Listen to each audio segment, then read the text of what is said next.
I spent the morning in the Natural History Museum in Berlin, and I saw this before I went in.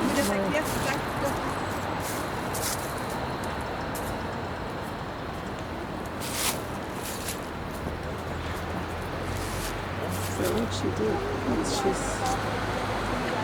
she's turned her plants into a living sculpture, which is certainly not the first person to do that.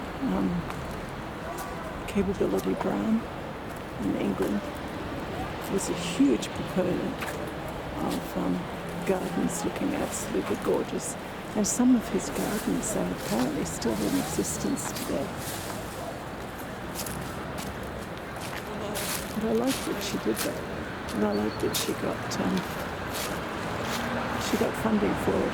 Well, this is a gorgeous old building.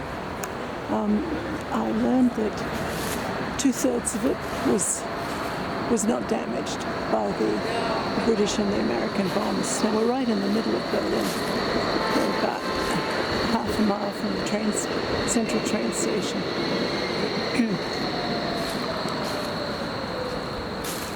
It is November 5th. We're well into fall. Most of the plants have given up the ghost, but not here. Look at that, there's still purple flowers. It's a very sunny afternoon, and it's not even particularly cold. In fact, I was surprised that Berlin has not been as cold as Magdeburg or Dresden. So they're looking back.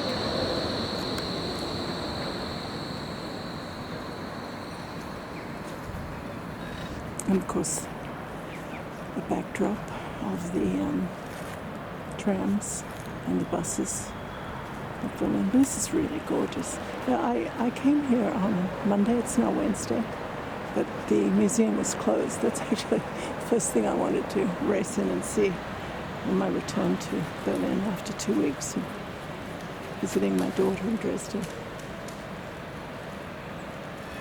But I just thought, my gosh, this is gorgeous, and without really knowing what it was. And then I discovered it's an art project. Oh, she really liked these purple flowers.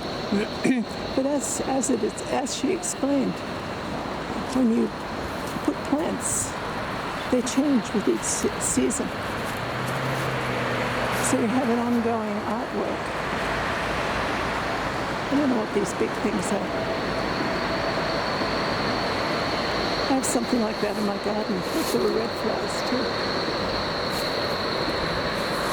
But in the summer, this is absolutely gorgeous. And grasses, more purple flowers.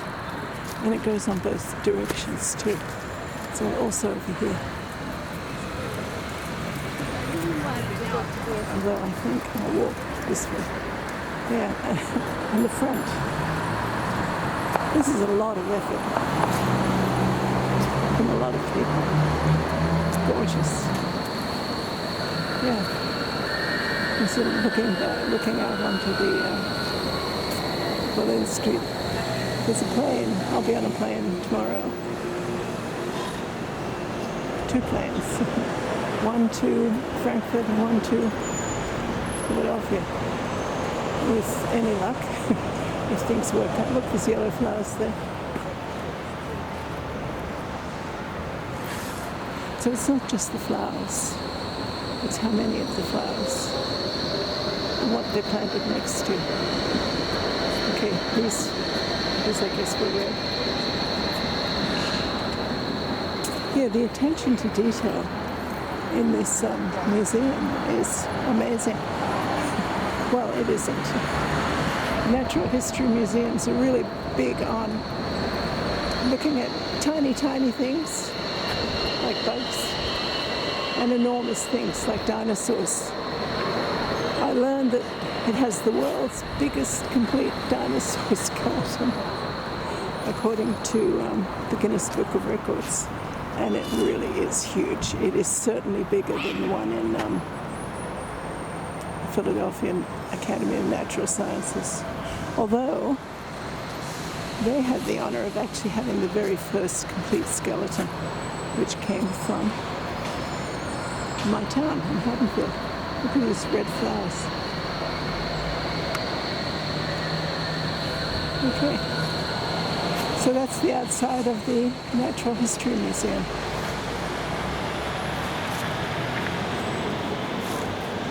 Okay, so you can see the other side from these look like carnations. I don't know if you have carnations in cold climates, but they certainly look like the leaves from. In fact, I'm sure you don't. So I don't know what they are. And then over here. This really is a gorgeous building. Apparently what did happen was their collection of birds was destroyed by the bombs because all the glass cases holding the birds were destroyed. So a lot of the birds which had been collected for 100, 200, whatever, a long time, they were, a lot of them were destroyed. But with the German can-do, they put the museum back together and they're building a new annex in another part of Berlin because there's just so much stuff and they want everyone to be able to see what they have. And this is running out of room. Okay. This is my last full day in Germany, which is very sad because I've had a lovely time here, especially visiting my daughter and going to the Natural History Museum in Magdeburg and the Cultural Museum. That was an enormous street.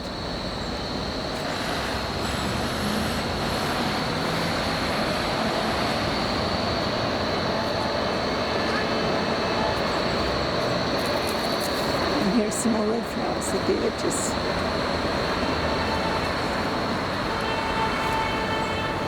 And here.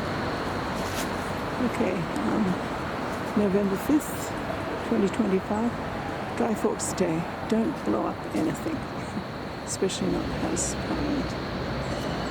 And there's a bee. See? Oh, that was part of her point. Pollinators. And here we have them. 2 bees.